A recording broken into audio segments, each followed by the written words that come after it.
Atomic structure में हम लोग सबसे पहले फोटो इलेक्ट्रिक इफेक्ट पढ़ लें। सबसे पहले हम फोटो इलेक्ट्रिक इफेक्ट पढ़ लें।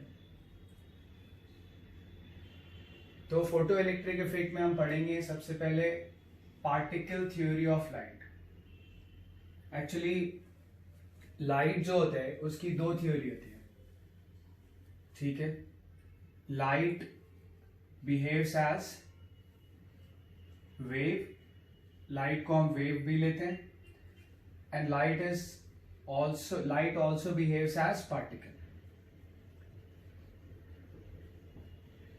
ठीक है।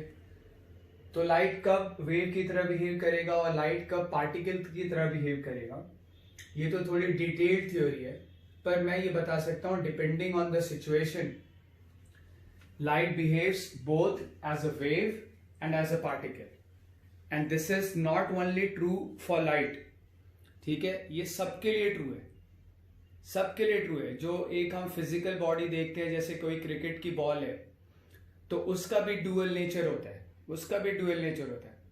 एक क्रिकेट की बॉल अगर ट्रैवल कर रही है तो it behaves as a particle, वो तो है ही एक body, physical body, but it also behaves as a wave, ठीक है। तो वैसे ही लाइट की दो थ्योरी होती है, एक वेव थ्योरी और एक पार्टिकल थ्योरी।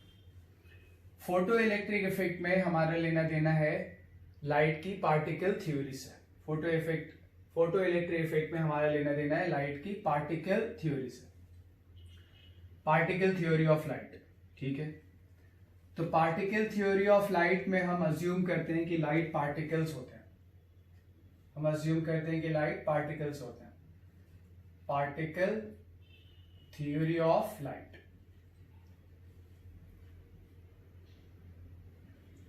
तो पार्टिकल थ्योरी ऑफ लाइट में लिख लेना जरा इसको स्टेटमेंट कि in particle theory of light, light is assumed as a particle, ठीक है। light is assumed as a particle, that is light propagates in form of small packets of energy. light propagates, ये मैं notes लिखने कह रहा हूं, तुम लोग लिख लो। light propagates in form of small packets of energy, and that small packet of energy is known as photon. That small packet of energy is known as photon, ठीक है। तो अब यहां पे बात है फोटोन। तो फोटोन क्या होता है?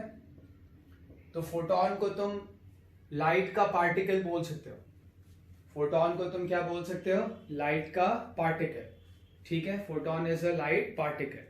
आ रही बात समझ में? तो फोटोन लाइट का पार्टिकल है, that is photon is a small, very small packet of energy. This is packet of, small packet of energy, small packet of energy.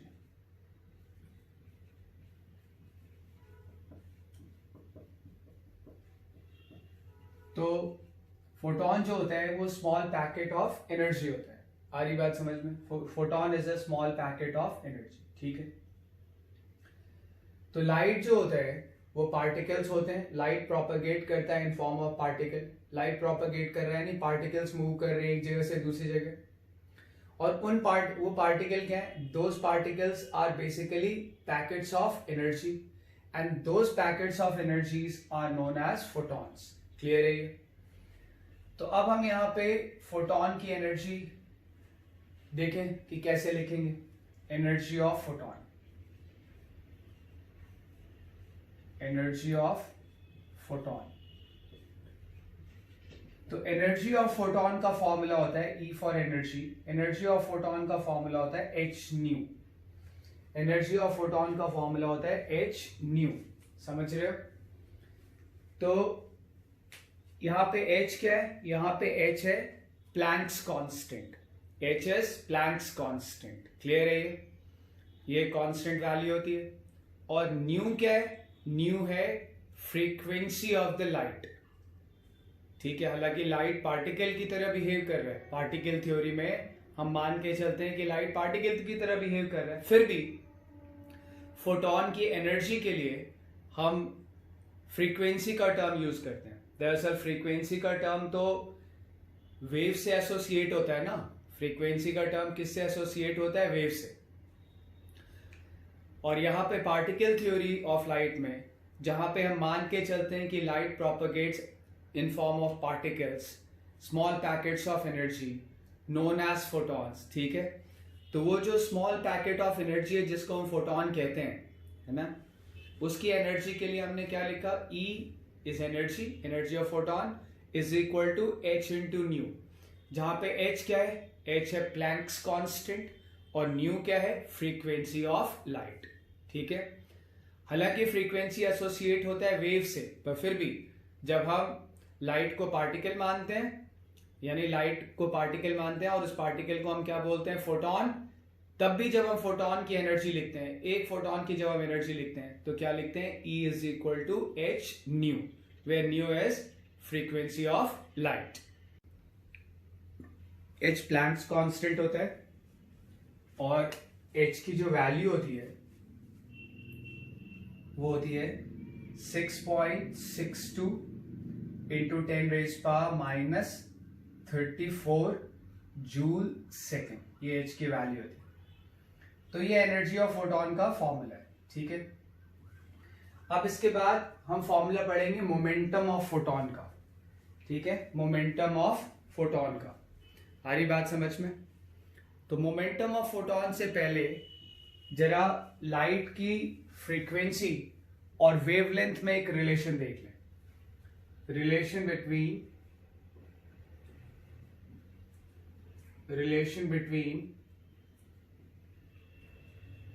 Frequency of light and it's wavelength,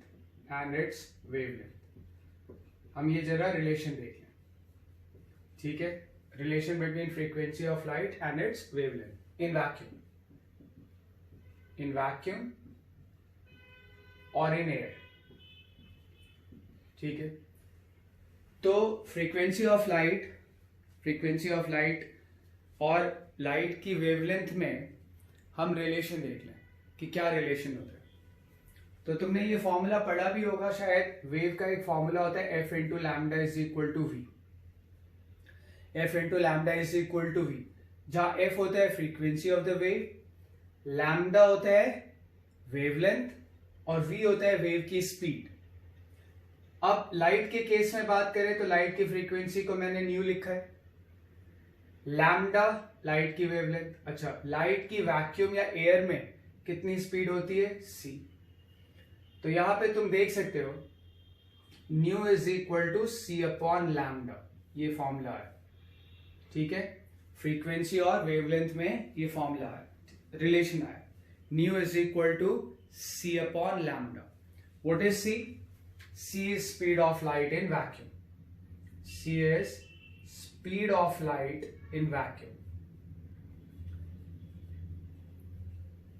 तो c जो है वो light की speed है कहां पे? Vacuum.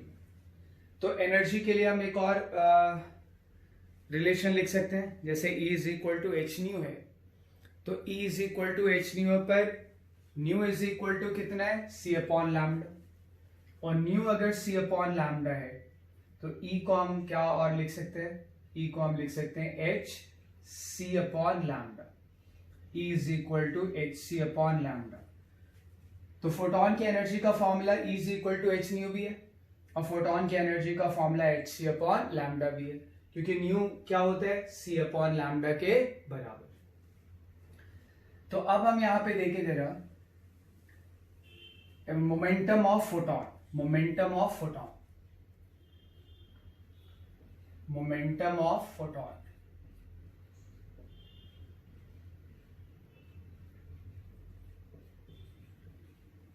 तो photon का मोमेंटम, फोटोन के मोमेंटम को अगर हम p से डिनोट करें तो फोटोन के मोमेंटम का फॉर्मूला होता है energy of photon upon speed of light. Photon के मोमेंटम का फॉर्मूला होता है energy of photon upon speed of light. Clear है ये? ये फॉर्मूला होता है फोटोन के मोमेंटम का। अब तुम देखो फोटोन का momentum, energy of photon, energy of photon का फॉर्मूला होता है hc अपॉन लैम्डा। अभी अभी हमने देखा एनर्जी ऑफ फोटोन का formula hc upon lambda into C से सी कैंसिल हो गया, ठीक है। तो मोमेंटम का अब जो फॉर्मूला आया ना हमारे पास h अपॉन लैम्डा, ये मोमेंटम का फॉर्मूला जो है वो भले ही हमने फोटोन के मोमेंटम का फॉर्मूला ये होता है E अपॉन सी, इस फॉर्मूले से फोटोन का मोमेंटम h अपॉन लैम्डा आया, पर जो h अपॉन लैम्डा वाला जो मोमेंटम का फॉर्मूला है, जो h अपॉन लैम्डा वाला मोमेंटम का फॉर्मूला है, that formula is applicable for all kind of bodies, that formula is applicable for the particles also, और इनफैक्ट फोटोन पार्टिकल ही तो है। पर ये फॉर्मूला जो मोमेंटम का है P is equal to H upon lambda, जो फॉर्मूला मोमेंटम का है P is equal to H upon lambda, this is applicable for all kinds of particle, not just light particles, not just the photons, but this is applicable for all types of particle. This formula of momentum, this formula of momentum is applicable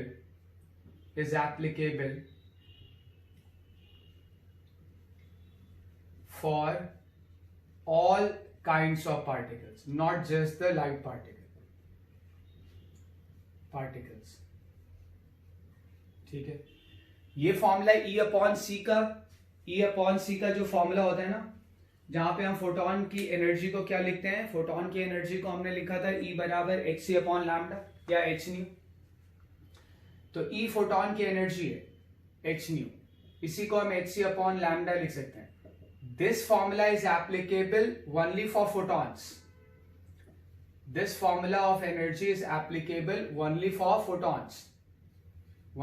photons, ये ध्यान रखना, ठीक है। ये सारे particle, हर तरह के particle के लिए एप्लीकेबल नहीं है, ये फॉर्मूला एप्लीकेबल है सिर्फ फोटोन की एनर्जी के लिए, समझ आ रहा है।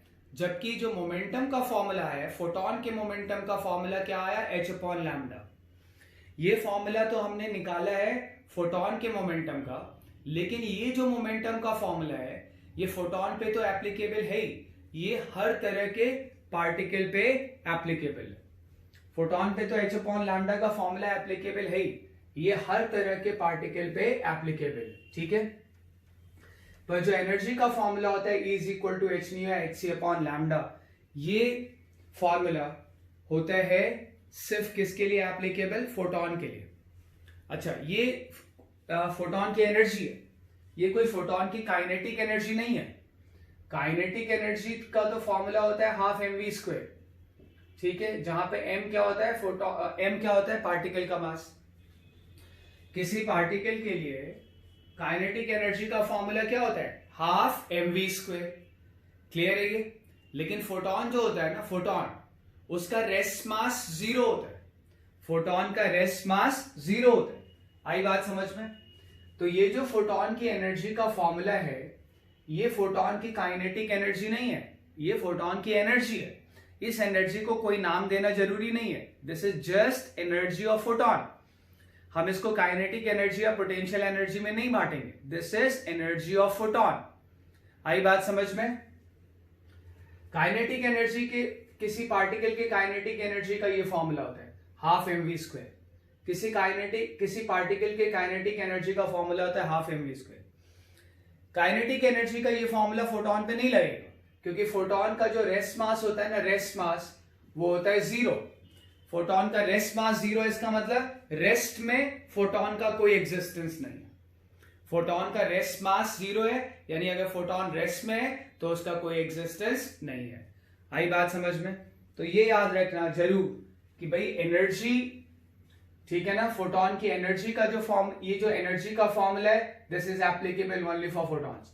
पर ये जो h अपॉन लैम्डा मोमेंटम का फॉर्मूला है, this is applicable for all kind of particles, whether they are photon like particles और सम मैटर पार्टिकल्स। क्लियर है ये।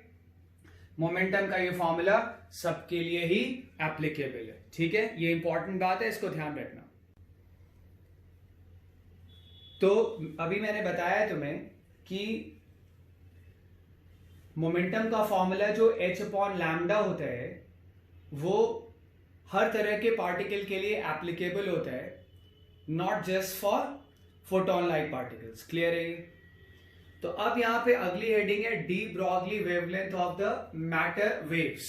मैटर पार्टिकल लिख दिया मैंने, de Broglie wavelength of the matter waves. Matter waves का क्या मतलब है? देखो नीचे लिखा है मैंने वेव पार्टिकल ड्युअलिटी।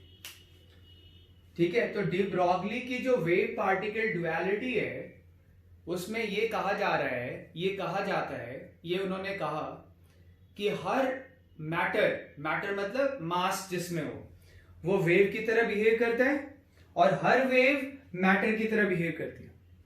क्लियर है? ये दोनों नेचर होता है, वेव का भी नेचर होता है और पार्टिकल का भी नेचर होता है।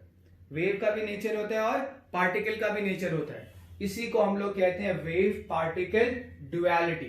This is known as wave particle duality. यानी कोई पार्टिकल है तो उसका पार्टिकल नेचर तो है ही, it will behave like a particle. Particle मतलब समझ रहे होगे, कोई भी बॉडी, कोई भी फिजिकल बॉडी। लेकिन that particle will also behave as a wave. ठीक है, that particle is also behave as a wave. Clear है ये? तुम देखो ऐसे देखते हैं, let a particle of mass m, let a particle of mass m is moving with speed v, moving with speed v। ठीक है, एक पार्टिकल जिसका मास m है वो v स्पीड से मूव कर रहा है। ठीक है, तो then the wavelength of the particle हम कैसे कैलकुलेट करेंगे? Then the wavelength of the particle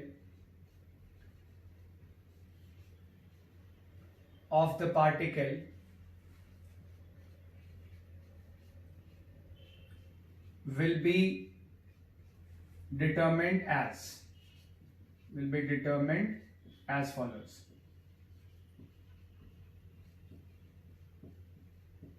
ठीक है, तो जो मोमेंटम का फॉर्मूला होता है h अपॉन लैम्डा वो लगाएंगे। मोमेंटम का फॉर्मूला h अपॉन लैम्डा लगाएंगे, यानी जो पार्टिकल है उसका जो वेव नेचर होगा तो वेवलेंथ भी होगा। तो पार्टिकल में वेव पार्टिकल ड्युअलिटी यानी पार्टिकल का वेव नेचर भी होगा, तो उसका वेव नेचर होगा तो वेवलेंथ भी होगा। तो जब वेवलेंथ होगा तो वो वेवलेंथ हम इस फॉर्मूले से लगाएंगे, निकालेंगे। Lambda is equal to H upon P, lambda is equal to H upon P. ठीक है, अब तुम देखो पार्टिकल का मास कितना है? पार्टिकल का मास है m और पार्टिकल की स्पीड कितनी है? v। तो पार्टिकल का मोमेंटम का फॉर्मूला तुमने पढ़ा होगा, पार्टिकल का मोमेंटम m इंटू वी आ जाएगा। Momentum of the particle, mass m है और स्पीड या वेलोसिटी v है, तो मोमेंटम m इंटू वी आ जाएगा। मोमेंटम का मैग्नीट्यूड, मोमेंटम एक वेक्टर क्वांटिटी होती है, मोमेंटम का मैग्नीट्यूड। ठीक है, तो हमने इसको लिख दिया p is equal to m into वी। पार्टिकल का मोमेंटम आ गया m इंटू वी, तो वेवलेंथ कितना आ गया भाई? वेवलेंथ आ गया h अपॉन m। तो वो जो पार्टिकल है, ठीक है, उसका वेवलेंथ, उसके वेव नेचर का वेवलेंथ कितना होगा? Lambda is equal to h upon M V, where m is mass of the particle, v is velocity और speed of the particle. Clear है? पर इसको जरा हम एक और तरह से लिख लें इसी फॉर्मूले को। Lambda is equal to H upon P से आ गया lambda is equal to H upon M V, क्योंकि पार्टिकल का मोमेंटम कितना है? M V. इसको जरा एक और तरह से लिखें, देखो काइनेटिक एनर्जी जो होती है, के फॉर काइनेटिक एनर्जी, वो होता है half M V square, half M V square. दोनों तरफ मास से मल्टीप्लाई कर देते हैं, तो m into kinetic energy is equal to half m square into V square. दो को इधर भेज दें, दो को इधर भेज दें, तो 2m into K is equal to m square into V square. अब तुम देखो m square into V square, M V क्या है? मोमेंटम। तो m square into V square क्या हो जाएगा? मोमेंटम का स्क्वायर। तो मोमेंटम का स्क्वायर क्या आ गया? 2 into mass of particle into kinetic energy. ये एक फॉर्मूला है। मोमेंटम का स्क्वायर क्या आ गया? 2 into mass of particle into kinetic energy. ये एक हमारे पास मोमेंटम का फॉर्मूला आया, ठीक है। तो P हमारे पास क्या आ जाएगा फिर? P आ जाएगा √2mk, यानी किसी पार्टिकल के मोमेंटम को हम काइनेटिक एनर्जी के टर्म्स में लिख सकते हैं। किसी पार्टिकल के मोमेंटम को हम काइनेटिक एनर्जी के टर्म्स में लिख सकते हैं। क्या आया? P बराबर √2mk, P is equal to √2mk। Clear है ये? तो इससे जो वेवलेंथ है इसको डी ब्रॉगली वेवलेंथ कहते हैं। जो मैटर वेव होता है ना, जो पार्टिकल का वेव नेचर होता है, और फिर हम पार्टिकल के वेव नेचर का एक वेवलेंथ डिफाइन करते हैं। इस वेवलेंथ को हम लोग कहते हैं डी ब्रॉगली वेवलेंथ। क्या कहते हैं? De Broglie wavelength. तो किसको कहते हैं डी ब्रॉगली वेवलेंथ? भाई पार्टिकल का वेव नेचर होता है, वेव नेचर के लिए हम एक वेवलेंथ डिफाइन करते हैं, और उसी मैटर पार्टिकल का जो वेवलेंथ होता है उसको हम लोग क्या बोलते हैं? De Broglie wavelength. तो यहां से देखें, वेवलेंथ के लिए एक और फॉर्मूला आ गया, lambda is equal to h/p होता है। बेसिक फॉर्मूला ये है, पर p क्या है? p है √2mk। Lambda is equal to h/√2mk। What is m? m is mass of the particle. What is k? k is kinetic energy of the particle. What is h? h is Planck's constant. तो चाहे तो हम इसको यहां पे लिख लें, m क्या है? मास of the particle. m is mass of the particle. k is kinetic energy of particle.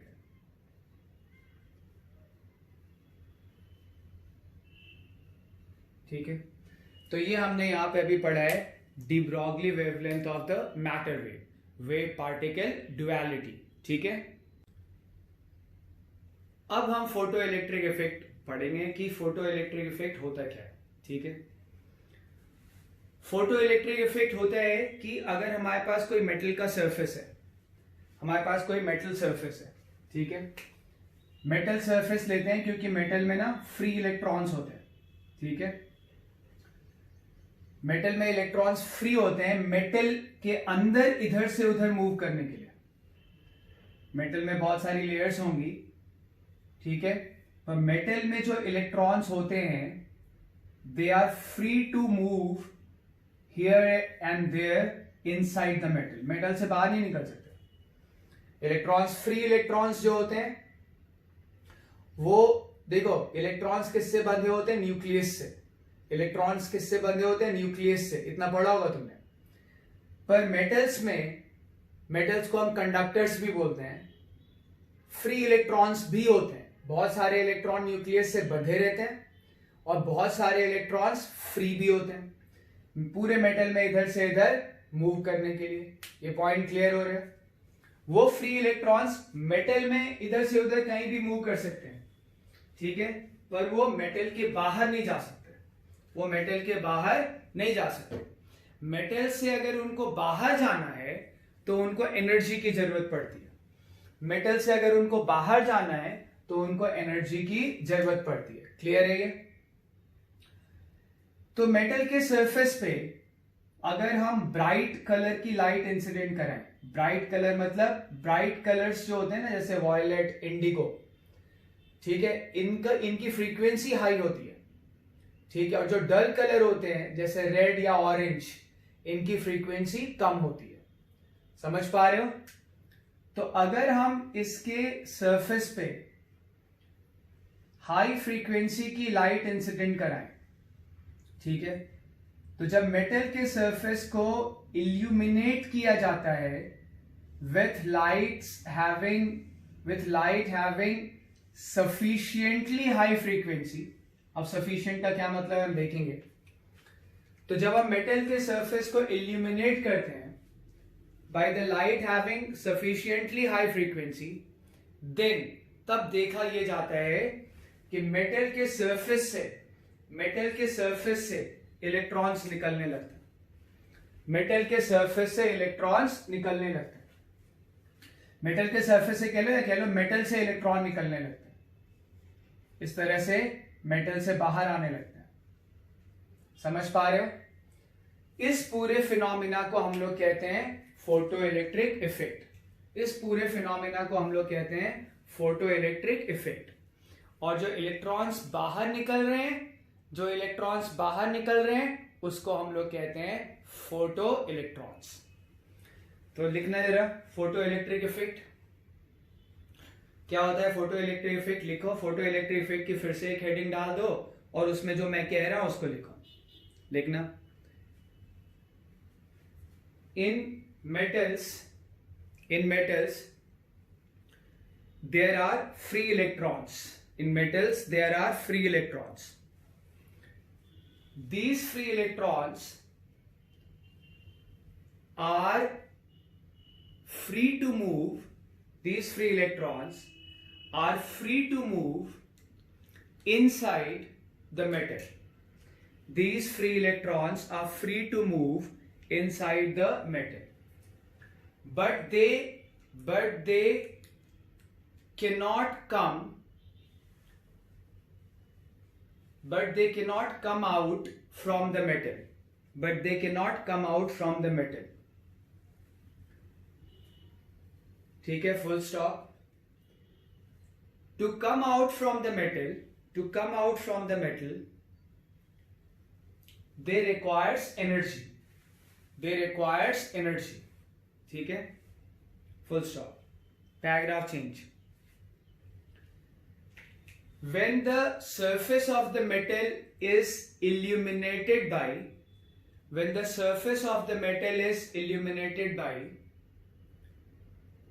light having sufficient frequency,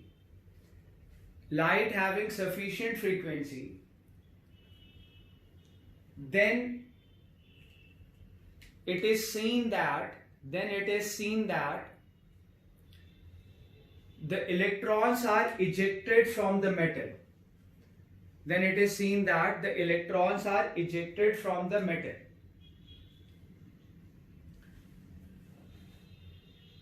This phenomena of ejection of electrons is known as photoelectric effect, and the electrons are known as photoelectrons, clear है ये? ठीक है, अब ये electron metal से कैसे बाहर आ गए? मेटल के अंदर तो वो इधर उधर फ्रीली घूमते हैं, पर मेटल से बाहर आने के लिए उनको एनर्जी चाहिए। ठीक है, तो वो अपने आप मेटल से बाहर नहीं निकल पाते। वो मेटल से बाहर कब निकल पाते हैं? जब हम उनके ऊपर लाइट इंसिडेंट कराते हैं। लाइट क्या होता है? छोटे छोटे पार्टिकल्स होते हैं, एनर्जी के पार्टिकल्स। वो क्या करते हैं? इलेक्ट्रॉन को हिट करते हैं तो अपनी एनर्जी इलेक्ट्रॉन को ट्रांसफर कर देते हैं। जब लाइट इलेक्ट्रॉन को हिट करेगा तो अपनी एनर्जी कंप्लीटली या पार्शियली वो लाइट को ट्रांसफर कर देगा। सॉरी, जब फोटोन, मैं गलत बोल गया था, जब हमने सरफेस पे लाइट को इंसिडेंट किया है, जब हमने सरफेस पे लाइट को इंसिडेंट किया, यानी क्या इंसिडेंट किया? हमने इंसिडेंट किया light, that is photons. Light is photon, clear है ये? And photon is particles of energy. यानी सरफेस पे जब हमने पार्टिकल्स ऑफ एनर्जी को इंसिडेंट किया तो क्या हुआ? वो particle of energy that is photons electron से टकराए, और जब वो इलेक्ट्रॉन से टकराए तो उन्होंने क्या किया? उन पैकेट्स ऑफ एनर्जी ने या उन पार्टिकल्स ऑफ एनर्जी ने जब वो इलेक्ट्रॉन से टकराए तो अपनी एनर्जी कंप्लीटली या फिर पार्शियली वो इलेक्ट्रॉन को ट्रांसफर कर देते। तो जब कोई लाइट पार्टिकल इलेक्ट्रॉन से टकराता है तो इलेक्ट्रॉन को एनर्जी मिलती है। अगर इलेक्ट्रॉन को एनर्जी इतनी मिल गई जो कि बाहर निकलने के लिए चाहिए, ठीक है, अगर इलेक्ट्रॉन को इतनी एनर्जी मिल गई जो कि बाहर निकलने के लिए चाहिए तो इलेक्ट्रॉन मेटल से बाहर आ जाए। सपोज करो इलेक्ट्रॉन्स को इस मेटल से, कोई भी एक मेटल मान लेते हैं, ये गोल्ड मान लेते हैं, सिल्वर मान लेते हैं, कोई भी एक मेटल मान लेते हैं। The the minimum energy that electron requires to come out from the metal. तो minimum energy that electron requires to come out from the metal, है ना। अभी मैंने सेंटेंस कंप्लीट नहीं किया है, मैं तुम्हें बताऊं। देखो, जो इलेक्ट्रॉन सरफेस पे होते हैं ना, उनको निकलने के लिए कम एनर्जी चाहिए। जो अंदर है, अंदर जाके जब फोटॉन उनसे टकराएगा, ठीक है, अंदर जाके जब फोटॉन उनसे टकराएगा तो अंदर से बाहर आने के लिए उनको ज्यादा एनर्जी लगेगी। यानी मेटल में जो सारे फ्री इलेक्ट्रॉन्स हैं, उन सारे फ्री इलेक्ट्रॉन्स को मेटल से बाहर आने में सेम अमाउंट ऑफ एनर्जी नहीं लगती है, ठीक है, डिफरेंट अमाउंट ऑफ एनर्जी लगती है, ठीक है। और अगर डिफरेंट अमाउंट ऑफ एनर्जी लगती है तो जो मिनिमम एनर्जी लगती है, the minimum energy that electron requires, है ना, कुछ इलेक्ट्रॉन्स को, जिन इलेक्ट्रॉन्स को सबसे कम एनर्जी बाहर निकलने के लिए लगती है, ठीक है, उस एनर्जी को हम लोग क्या कहेंगे? The minimum energy that electron requires to come out from the metal is known as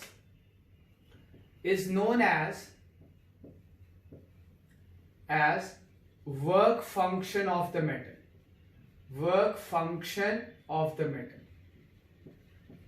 ठीक है, आ रही बात समझ में? Is known as work function of the metal. ठीक है, इसको हम लोग क्या बोलेंगे? Work function of the metal. तो मिनिमम एनर्जी का यहां पे क्या मतलब है? देखो, जो इलेक्ट्रॉन सरफेस पे होंगे, ठीक है, उनको बाहर निकलने के लिए शायद सबसे कम एनर्जी की जरूरत पड़ेगी, पर जो अंदर डीप होंगे उनको बाहर निकलने में ज्यादा एनर्जी खर्च होगी। ठीक है, आ रही बात समझ में? तो डिफरेंट जो इलेक्ट्रॉन है, जो मेटल के सारे फ्री इलेक्ट्रॉन्स हैं, वो सबको एक जितनी एनर्जी नहीं चाहिए होती बाहर निकलने के लिए। कुछ को कम चाहिए होती है, कुछ को ज्यादा चाहिए होती है।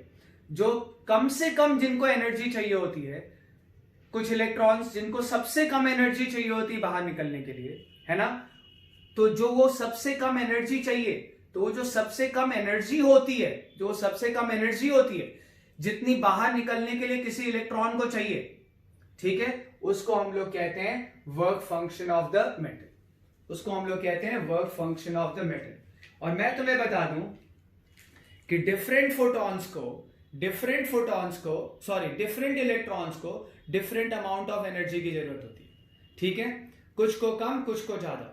पर जिन इलेक्ट्रॉन्स को सबसे कम एनर्जी की जरूरत होगी बाहर निकलने के लिए, तो उन इलेक्ट्रॉन्स को जितनी एनर्जी रिक्वायर्ड है किस काम के लिए? बाहर निकलने के लिए। स्टेटमेंट रिपीट कर रहा हूं, जिन इलेक्ट्रॉन्स को सबसे कम एनर्जी चाहिए बाहर निकलने के लिए, तो उन इलेक्ट्रॉन्स को जितनी एनर्जी रिक्वायर्ड होती है उसको हम मिनिमम एनर्जी बोल दें। ठीक है, तो उसी को हम लिख रहे हैं, the minimum energy that any electron requires to come out from metal is known as work function of the metal. ठीक है, और एक स्टेटमेंट तुम लिख लेना कि the work function of the metal is characteristic property of metal, है ना। गोल्ड का वर्क फंक्शन फिक्स होगा, तुम अब बड़ा गोल्ड का ब्रिक ले लो, ठीक है, या छोटा गोल्ड का बिस्किट ले लो, इससे फर्क नहीं पड़ेगा। गोल्ड का वर्क फंक्शन फिक्स होगा, वो मेटल की प्रॉपर्टी है, मेटल के शेप और साइज की प्रॉपर्टी नहीं है। ठीक है, तो इसके बाद एक स्टेटमेंट तुम ऐड कर लेना इसमें कि work function is characteristic property of the metal. ठीक है, डिफरेंट मेटल के लिए अलग अलग होगी, पर अगर एक ही मेटल है, गोल्ड है, तो चाहे उस गोल्ड का कुछ भी शेप और साइज हो, वर्क फंक्शन क्या होगा? सारे गोल्ड के लिए सेम होगा, चाहे बड़ा गोल्ड लो चाहे छोटा गोल्ड लो। ठीक है, तो इस लेक्चर में अभी हम इतना ही पढ़ रहे हैं, फिर नेक्स्ट लेक्चर में हम इसके आगे पढ़ेंगे कि जब इलेक्ट्रॉन्स बाहर आते हैं तो उनकी कुछ काइनेटिक एनर्जी होती है। ठीक है, और हम एक यूनिट ऑफ एनर्जी पढ़ेंगे जिसको हम लोग कहते हैं इलेक्ट्रॉन वोल्ट्स। ठीक।